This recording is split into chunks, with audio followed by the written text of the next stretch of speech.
কানাডাতে কেউ যদি স্কুলিং ভিসায় লেভেল 0 থেকে লেভেল 12 পর্যন্ত এপ্লাই করা যায়। রিকোয়ারমেন্টস কি? রিকোয়ারমেন্টস হচ্ছে আপনার বয়স হইতে হবে 6 এর উপরে 6 to 18 কোনো স্টেটে 19 পর্যন্ত অ্যাকসেপ্ট করে। বাট 18 এর মধ্যে থাকলেই স্কুলিং ভিসার জন্য ভালো। স্কুলিংয়ে যারা যাবেন তাদের একটু IELTS এর রিকোয়ারমেন্টস নেই, কোনো একাডেমিক রিকোয়ারমেন্টস নেই। স্কুলের লাস্ট 2 ইয়ার্স এর রেজাল্ট থাকলে আপনি এপ্লাই করতে পারবেন। কিন্তু এক্ষেত্রে স্পন্সরের টাকা যেটি আমরা নরমালি স্টুডেন্ট ভিসায় যে প্রসেস করি বলি যে 60-70 লাখ টাকা থাকলে গুড এনাফ। কিন্তু স্কুলিংয়ে যখন যাবেন তখন কিন্তু আপনার একটু বেশি টাকা দেখাইতে হবে। আসসালামু আলাইকুম ভিউয়ার্স, খুরশিদ আলম রিপন বলছিলাম পিনাকেল কনসালটেন্সি গ্রুপ থেকে। আজকে আমরা কথা বলবো স্কুলিং ভিসা নিয়ে। বাংলাদেশ থেকে যে দেশগুলোতে স্কুলিং ভিসায় সবচেয়ে বেশি যায় তাদের মধ্যে কানাডা অন্যতম। কানাডাতে স্কুলিং ভিসায় কারা এপ্লাই করতে পারবে, গেলে কি সুবিধা আছে এবং টোটাল প্রসিডিউরটা কেমন হবে সেগুলো নিয়ে আপনাদের সাথে আলাপ করার চেষ্টা করব।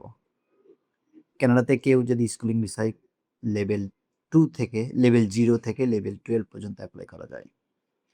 রিকোয়ারমেন্টস কি? রিকোয়ারমেন্টস হচ্ছে আপনার বয়স হইতে হবে 6 এর উপরে 6 to 18 কোনো স্টেটে 19 পর্যন্ত অ্যাকসেপ্ট করে।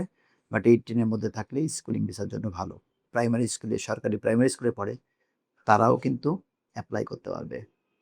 স্কুলিং ভিসায় বাবা-মা সহ এপ্লাই করা যায়। কিন্তু বেটার হয় যে যদি আমরা ভিসা পসিবিলিটিস বাড়াইতে চাই তাহলে বেটার হয় যে একজন গার্জিয়ান অ্যালাউড। কিন্তু ভিসা কিন্তু ভিজিট ভিসা হবে।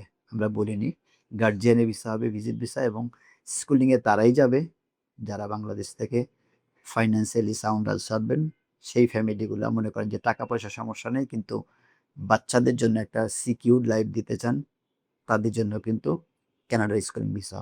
এরকম কারোর জন্য না যারা কোনো রকম 10-15 লাখ 20 লাখ টাকা অ্যারেঞ্জ করে যাবেন যে পলিটিক্যাল অ্যাসাইলাম মারবেন, প্লিজ আমাদের পিনাকেল কনসালটেন্সি গ্রুপে আসার দরকার নেই। আমরা যারা কানাডা স্কুলিংয়ে যাইতে চাই, আমি অনেকগুলো কাউন্সেলিং করেছি। আমি আগেই বলি যদি আপনি financially sound and solvent enough হন তাহলে আপনার কানাডা স্কুলিংয়ের জন্য অ্যাপ্লাই করা উচিত। কানাডার স্কুলিং ভিসার রেশিও অনেক ভালো। বাট ভিসা রেশিওটা ডিপেন্ড করে যদি ক্লাস 6 to 12 হয় তাহলে ভিসা রেশিও ভালো হয়। যত বেশি ছোটতে অ্যাপ্লাই করবেন তত ভিসার পসিবিলিটিস কম থাকবে। সুতরাং আমরা সাজেস্ট করি যারা ক্লাস 6 বা 7 বা 8 থেকে শুরু করে 12 পর্যন্ত এরকম যারা আছেন, আসলে ক্লাস বেশি হইলে যাওয়া ভালো। কারণ আপনি ক্লাস 1 থেকে যদি একটা বাচ্চা যায় তার 12 বছর টোটাল টিউশন ফি দিয়ে থাকা খাওয়া খরচ চালায় অনেক লম্বা টাইম হবে।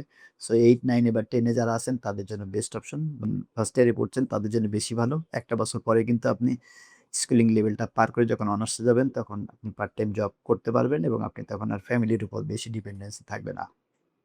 কিন্তু আবার যদি কেউ মনে করে যে না আমি তো ১ বছর বাকি আছে এই টাইমে এটা শেষ করে যাই, শেষ করে আপনি যাইতে পারবেন। তখন আপনার কিন্তু অন্য রিকোয়ারমেন্ট যেগুলো আছে যেমন IELTS টা ম্যান্ডেটরি করতে হবে, IELTS এর রিকোয়ার্ড লেভেল পাইতে হবে। তখন কিন্তু একটু ডিফিকাল্ট হয়ে যায়। সুতরাং যারা ক্লাস 6 থেকে ক্লাস 12 পর্যন্ত যারা এপ্লাই করতে চান তারা পিনাকেল কনসালটেন্সি গ্রুপ থেকে এপ্লাই করাতে পারেন। আমরা যেটা করি স্কুলিংয়ে নরমালি একজন গার্জিয়ান ১ম পায়। কিন্তু কেউ যদি মনে করে যে না আমি বাবা-মা ২ জনই যাইতে চাই, বেটার হচ্ছে যে ১ম এ আপনি মায়ের বা বাবার একজনের সাথে জমা দেন। ২ জনের ভিসা যখন হয়ে যাবে তখন আরেকটা গার্জিয়ান যে আছেন উনি চাইলে কিন্তু তখন আবার জমা দিলে ভিসা হয়ে যাওয়ার কথা। স্কুলিংয়ে যারা যাবেন তাদের একটু IELTS এর রিকোয়ারমেন্টস নেই, কোনো একাডেমিক রিকোয়ারমেন্টস নেই। স্কুলের লাস্ট 2 ইয়ার্স এর রেজাল্ট থাকলে আপনি এপ্লাই করতে পারবেন। কিন্তু এক্ষেত্রে স্পন্সরের টাকা যেটি আমরা নরমালি স্টুডেন্ট ভিসায় যে প্রসেস করি বলি যে 60-70 লাখ টাকা থাকলে গুড এনাফ। কিন্তু স্কুলিংয়ে যখন যাবেন তখন কিন্তু আপনার একটু বেশি টাকা দেখাইতে হবে। চেঞ্জ করা আবার যদি এমন হয় যে টরন্টোতে বা অন্টারিওতে আপনার আত্মীয় আছে সেখানে আসতে চান সেক্ষেত্রে কিন্তু ১ বছর পরে চেঞ্জ করে চলে আসতে পারবেন। বাট স্কুলিং ভিসাটা কানাডা স্কুলিং ভিসাটা দিন জনপ্রিয় হচ্ছে।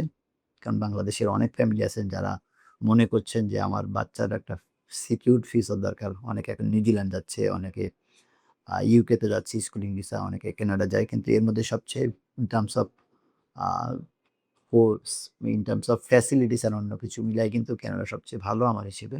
সুতরাং কানাডায় যেহেতু কোনো ইন্টারভিউ দিতে হয় না, কানাডাতে IELTS লাগে না।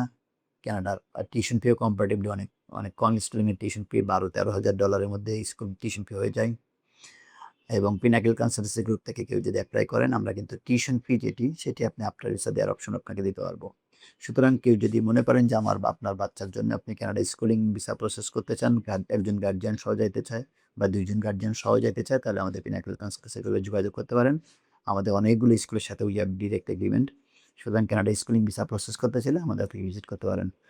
ভিডিওটি এতক্ষণ যারা কষ্ট করে দেখছিলেন তাদেরকে ধন্যবাদ জানিয়ে আজকের সেশনটি এখানে শেষ করছি। আল্লাহ হাফেজ।